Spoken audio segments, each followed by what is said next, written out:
अस्सलाम वालेकुम स्टूडेंट्स। आज हम लोग यूनिट 3 में फ़न सहाफ़त में इदारिया निगारी, कालम निगारी, फ़ीचर निगारी और नामा निगारी के बारे में पढ़ें। एक अखबार में आप लोगों ने देखा होगा कि न्यूज़ के अलावा भी कुछ दीगर कालम भी होते हैं जिसको हम लोग इदारिया, कालम, फीचर, इंटरव्यू और मरासिला निगारी वगैरह कहते हैं। अब हम लोग इदारिया के बारे में। इदारिया किसे कहते हैं? इदारिया से मुराद वो मज़मून है जो अखबार या रिसाला के इदारती सफ़े पर अखबार के नाम की तख्ती के नीचे शाये किया जाता है। यानी अब साक्षी है, साक्षी के नीचे जो लिखते हैं उसको इदारिया बोलते हैं। और इदारिया मुदीर लिखता है यानी एडिटर लिखता है, या उसकी तरफ से अखबार का कोई भी हो और फिर नुमाइंदा है वो लिख सकता है। इदारिया किसी भी अखबार का ज़मीर होता है और इसके ज़रिए से अखबार की पॉलिसी, बेबाकी और एहसासात का पता चलता है कि वो कैसा अखबार है और उसकी क्वालिटी कैसी है। इदारियों की कोई वाज़ेह दर्जाबंदी तो नहीं, लेकिन उसकी कोई पर्टिकुलरिटी नहीं रहती है, लेकिन मौज़ू और पेशकश के एतबार से इदारियों की कुछ किस्में हो सकती है। यानी मौज़ूआती या ख़बरों पर मबनी, पॉलिसी पर मबनी, या माशरती, मालूमाती, खुसूसियाती और हमावक्ती इदारे हो सकते हैं। सहाफ़त का एक मकसद क्या होता है? क़ारीन के मसाइल को उजागर करना, यानी उसको उभारना है और उसके मसाइल को हल करने का काम सहाफ़त करता है। और अखबार का मुदीर क्या करता है? हालत हाज़िर पर, जो प्रेजेंट पर गहरी नज़र रखता है और अपने इदारों में दलाइल और आदत व शुमार की पेशकशी के साथ वो बात को पेश करता है और अपने इदारों से सिर्फ अखबार के क़ारीन की रहबरी करता है, बल्कि हुकूमत के जो भी मसाइल है उसको भी हल करने का काम सहाफ़त करता है। और इदारे के लिए अखबार में एक मख़सूस जगह मुक़र्रर होती है। कालम निगारी अखबार का एक अहम हिस्सा कालम निगारी भी है। कालम अंग्रेज़ी लफ्ज़ है जिसके माने उमूदी सुतून के हैं। अखबार में कालम से मुराद मवाद की पेशकश की लंबी व चौड़ी पट्टियाँ हैं। एक अखबार के हर सफ़े पर आमतौर से 8 कालम होते हैं, लेकिन सहाफ़ती इस्तिलाह में कालम क्या एक ऐसे मज़मून को कहते हैं जो एक मख़सूस सहाफ़ी की जानिब से अखबार के मुक़र्ररा सफ़े पर मख़सूस अयाम में शाये होता है, जिसमें कालम निगार जो भी लिखना है मौज़ू का आज़ादाना तज्ज़िया करता है। और कालम एक ऐसा मुसलसल सहाफ़ती फ़ीचर है जिसमें कालम नवीस मुंतखब मौज़ू पर अपने मख़सूस अंदाज़ में अपनी राय पेश करते हुए किसी भी मामले के अहम पहलुओं पर रोशनी डालता है। कालम में मिज़ाहिया, निमिज़ाहिया यानी ह्यूमरस का भी कालम होता है, और दीनी, तिबी, साइंसी और पस मंज़र मवाद पूरे कालम में लिखे जा सकते हैं। और कालम लिखने वाले को कालम नवीस या कालम निगार भी कहते हैं।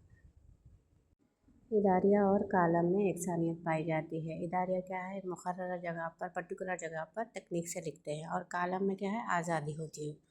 आमतौर पर क्या होता है? इतवार के अखबार के खुसूसी सप्लीमेंट में कालम पेश होते हैं। रोज़नामा सियासत हैदराबाद में हर इतवार को मशहूर मिज़ा निगार मुश्तबा हुसैन मेरा कालम के उन्वान से शाये होता रहा। फ़ीचर निगारी सहाफ़त की दुनिया में फ़ीचर का लफ्ज़ ऐसे तहरीरों के लिए इस्तेमाल किया जाता है जो अखबारात की सादा सपाट तहरीरों के बरक्स ड्रामाई और अफ़सानवी अंदाज़ में तख्लीक़ की जाती है। फ़ीचर की तहरीर में मारूज़ियत के बजाय क़ारीन की दिलचस्पी को मद्देनज़र रखा जाता है और मवाद को हल्के फुल्के अंदाज़ में पेश किया जाता है। फ़ीचर और मज़मून में नाजुक फ़र्क होता है, यानी डिफरेंट होता है। मज़मून में ताज़ा और तहक़ीक़ी मवाद होता है, जबकि फ़ीचर में क्या होता है? सतहियत, पुराना भी हो सकता है। एक सहाफ़ी अपने मुशाहिदात की बदौलत फ़ीचर का मवाद तैयार करता है। फ़ीचर में जिद्दत यानी जदीद न्यू वाला होता है, और अनोखापन, अवामी दिलचस्पी और तफरीह का सामान फराहम करना फ़ीचर निगारी की पहली तरजीह होती है। फ़ीचर में पाई जाने वाली दिलकशी और दिलनशीनी को बुनियाद बनाकर फ़ीचर के बारे में कहा गया कि फ़ीचर दिलचस्प और शगुफ्ता अंदाज में पेश की गई हालात की तस्वीर है। किसी मामले या वाक़े से ताल्लुक़ को अपने जज्बात, एहसासात के साथ तफ़सीलात पेश करने को भी फ़ीचर कहा जाता है। अखबारी इंटरव्यू यानी जो न्यूज़ रिपोर्टर जाके घरों में जो भी मशहूर है खिलाड़ी वगैरह उनका इंटरव्यू लेते हैं, उनके हालात के बारे में और उनसे मुलाकात करते हैं, तो इसको हम लोग अखबारी इंटरव्यू कह सकते हैं। इंटरव्यू क्या है? ख़बरें हासिल या न्यूज़ हासिल करने का एक अहम ज़रिया है। इंटरव्यू का मकसद किसी शख्स से रास्त मालूमात हासिल करना اور اسے اخبار کے قارئین کے لیے پیش کرنا ہوتا ہے۔ اس کے علاوہ وہ کسی شخص کے خیالات، افکار اور تاثرات کی پیشکشی بھی انٹرویو کا مقصد ہو سکتی ہے۔ عام طور پر کسی جائے حادثات کی تفصیلات، یعنی کچھ بھی انسیڈنٹ ہوا، اس کے شکار لوگوں کو اور متعلقہ جو بھی ہیں ان کا بھی انٹرویو لیتے ہیں۔ اس وقت کیا ہوتا ہے، انٹرویو لینے کے لیے پورے کیا بولتے ہیں رپورٹرز ایک جگہ اکٹھا ہونے سے بھیڑ بن جاتی ہے، اور ہر صحافی نئے نئے سوالات کرنے کی کوشش کرتا ہے تاکہ حقائق معلوم ہوں۔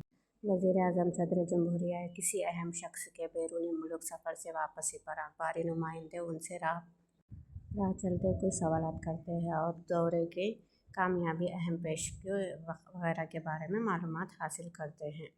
کسی بھی اہم شخصیت سے اگر انٹرویو لینا ہو تو پہلے اس سے وقت لیا جاتا ہے، ٹائم پوچھتے ہیں کب فری ہے، ویسا اس کے بارے میں سوالات تیار کرتے ہیں، پھر انٹرویو لیتے ہیں۔ پھر کبھی ایسا ہوتا ہے کہ ایک گمنام شخص اچانک بڑا کارنامہ انجام دیتا ہے تو اس کی عوامی مقبولیت بڑھ جاتی ہے، اور اخبار میں اس کا انٹرویو شائع کرتے ہوئے اسے لوگوں سے متعارف کروایا جاتا ہے۔ یعنی کرکٹ کھلاڑی ہو، جو بھی نکھت زرین ہے، ان کا بھی انٹرویو جا کے گھر پہ لیا جاتا ہے۔ اس طرح سے شخصی انٹرویو ہوتا ہے۔ مراسلہ نگاری، یعنی اخبارات میں خبروں کے علاوہ اداریہ، موضوعاتی کالم، فیچر انٹرویو کے علاوہ جو مواد ہوتا ہے اس میں ایک اہم کالم ایڈیٹر کے نام سے خطوط کا بھی ہوتا ہے۔ یہ وہ خطوط ہوتے ہیں جو کسی خبر پر تبصرہ کرتے ہوئے یا کسی موضوع پر اظہار خیال کرتے ہوئے اخبار کو اشاعت کی غرض سے روانہ کیے جاتے ہیں اور اس کو ایڈٹ کر کے اخبار میں پبلش کرتے ہیں۔ خطوط کے کالم کے لیے اخبار میں جو نام استعمال ہوتے ہیں ان میں ہماری ڈاک ایڈیٹر کے نام، خطوط، مراسلات قارئین وغیرہ ہوتے ہیں۔ اخبار میں کیا ہے، یہ مراسلہ نگاری کیا ہے، روایت بہت قدیم ہے، یعنی پرانی ہے۔